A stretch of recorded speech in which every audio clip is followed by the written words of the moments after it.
Bom, a terceira, última, mas nada menos importante lei de Kepler é a lei dos períodos. Primeiro vamos estabelecer algumas coisas aqui, algumas definições. O que é o período orbital de um astro? É exatamente o tempo que ele leva para dar uma volta em torno do astro que ele está orbitando. Então, quando eu perguntar para você, por exemplo, qual é o período orbital da Terra, eu estou perguntando para você qual é o tempo que a Terra leva para dar uma volta em torno do Sol. No caso, um ano, 365,25 dias, né? 365 dias e 6 horas, tá joia? Então, isso é o que significa período orbital. Se eu perguntar para você qual é o período orbital da Lua, o tempo que a Lua leva para dar uma volta em torno da Terra, algo em torno de 27, 28 dias, tá joia?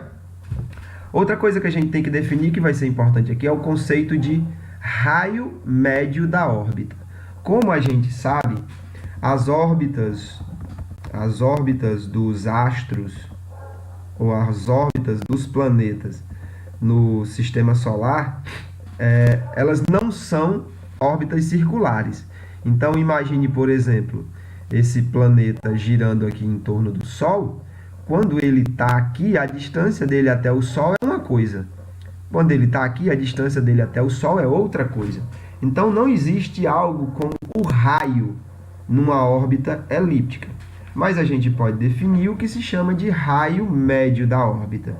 E o que a gente chama de raio médio, que nós vamos representar pela letra R, é exatamente o que nós chamamos de semi-eixo maior. Joia?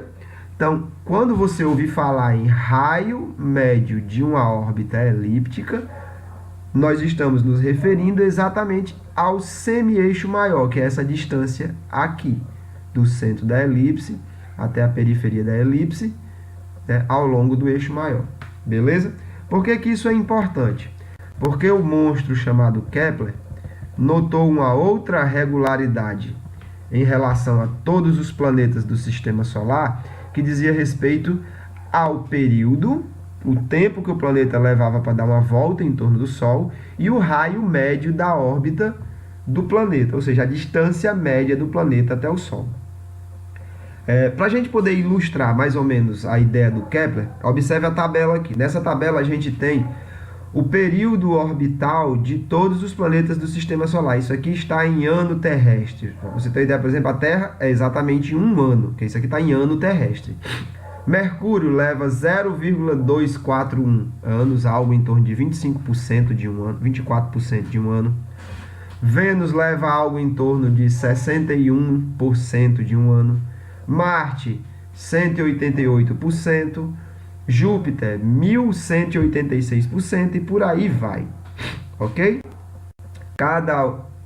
Cada linha dessa aqui vai me dizer, então, o tempo que cada um deles leva para dar uma volta em torno do Sol em anos terrestres. Netuno, por exemplo, leva quase 165 anos para dar uma volta em torno da Terra. Então, você pode ter percebido, como Kepler deve ter percebido também, ele não era um menino bobo, que quanto mais distante do Sol está o planeta, mais tempo ele leva para dar uma volta em torno do Sol, ok? Do lado de cá, a gente tem então a medida dos raios médios das órbitas, ok?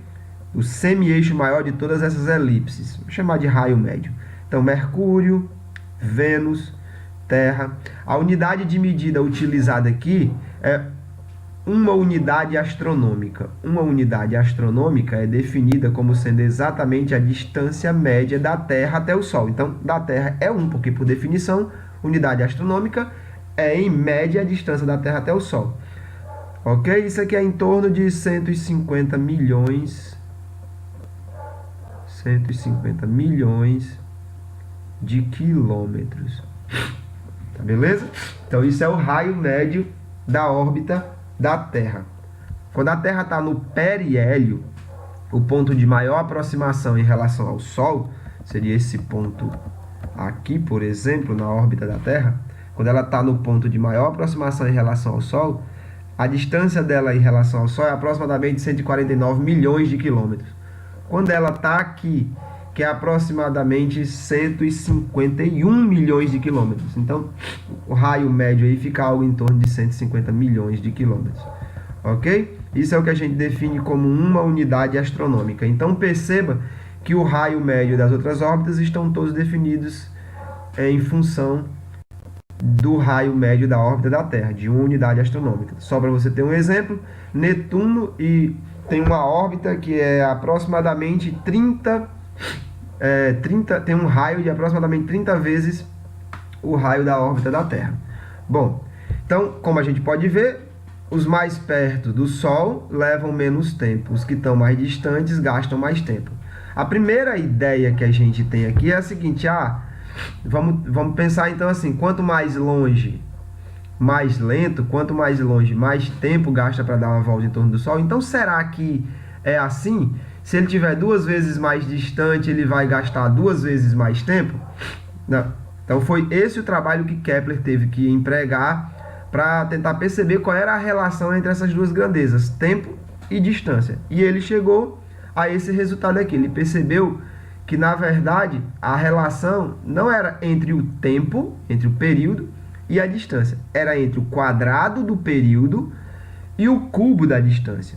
Ele percebeu que, se eu pegar o quadrado do período de qualquer um desses astros aqui e dividir pelo cubo do raio médio da órbita de qualquer um deles, vai dar sempre o mesmo valor. Por exemplo, se eu pegar isso aqui ao quadrado e dividir por isso aqui ao cubo, T ao quadrado de Mercúrio, dividido por R ao cubo de Mercúrio, olha quanto é que dá. Faz o teste aí na tua calculadora. Mesma coisa se eu fizer para Vênus. T ao quadrado dividido por R ao cubo vai dar isso aqui. Da Terra é óbvio. Isso ao quadrado dá 1, isso ao cubo dá 1. Dá 1.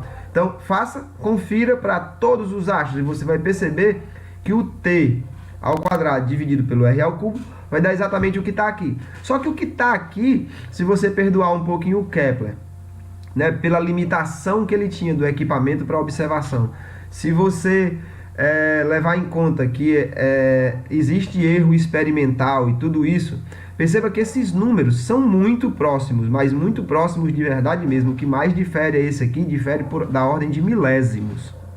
Então a gente pode dizer que o T ao quadrado dividido pelo R ao cubo é o mesmo para todos eles. Então a gente diz que no sistema solar, T ao quadrado dividido por R ao cubo é constante. Sempre que eu pegar o período de um planeta, elevar ao quadrado e dividir pela distância média dele ao cubo, vai dar o mesmo número, independente de qual seja o planeta. Certo? Então, isso escrito de uma forma mais matemática, a gente diz que T ao quadrado sobre R ao cubo é igual a K, que é chamada de constante de Kepler. Um fato extremamente importante é o seguinte: a constante ela só é a mesma para astros que orbitam em torno de um mesmo astro. Então, para todo mundo que orbita em torno do Sol, o K vai ser o mesmo.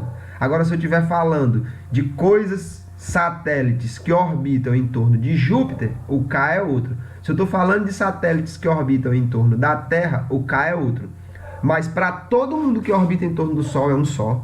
Para todo mundo que orbita em torno de Júpiter é um só. Para todo mundo que orbita em torno da Terra é um só. Certo? Então essa é a terceira lei de Kepler, essa maravilha aí. Esse conjunto de 3 leis, uma que me diz qual é o formato da órbita, uma que me diz, como consequência direta, que os planetas se movem mais rápido quando estão próximos do Sol, e outra que relaciona o tempo que o planeta leva para dar uma volta com a distância dele até o Sol, é o que a gente chama as 3 leis de Kepler, é o resultado da síntese das observações que ele tinha em suas mãos quando empreendeu o trabalho que empreendeu.